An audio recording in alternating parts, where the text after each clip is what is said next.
Okay, so ready to dive in. Today we are looking at this idea of heeding admonishment. Interesting phrase, right? Yeah. I mean, at first it sounds kind of formal, but really it's all about something, I think we all struggle with, right? It's Mhm. about taking advice even when we know it's good for us. Right. Like, why do we do that? Yeah. Why do we resist? And the source material we're looking at today kind of uses this phrase, heeding admonishment, to really explore that Yeah. that question. So, It's a fascinating look at kind of the human tendency yeah. to resist guidance, even when we're the ones who sought it out. Yeah, exactly. Yeah. So let's unpack this together. Okay, so the source jumps right in with this really, I think, relatable scenario. And it's basically doing something that, is wrong, but hoping it'll just magically work out anyway. Oh, yeah. We've all been there, right? Oh, absolutely, yeah. That tension between wanting to fix a mistake and then, on the other hand, dreading what'll happen if you admit you made it.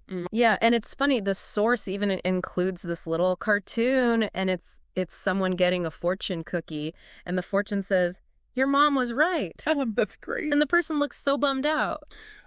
Yeah, I can totally relate. It's so true. It is. It is. But it also points to something, I think, deeper. The source makes this argument that even just the act of asking for advice might mean that we're already kind of ready for change. What do you think about that?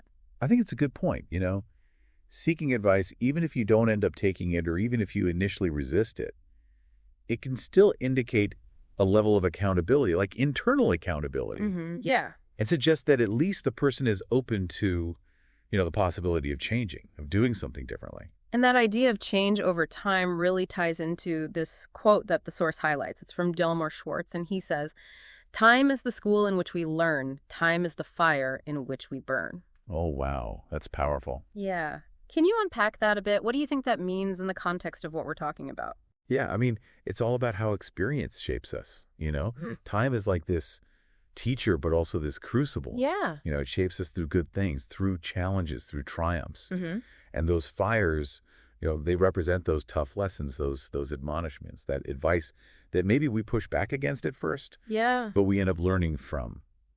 So how can we actually apply all this to our own lives?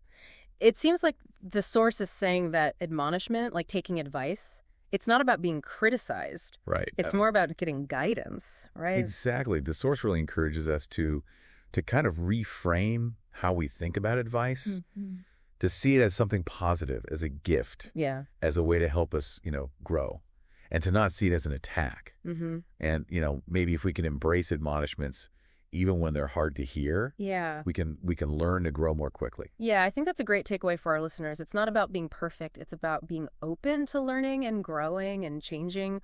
Yeah, exactly. And I think that brings us to a final question for everyone listening. If time really is both our teacher and our crucible, then how can we go out and actually seek those admonishments?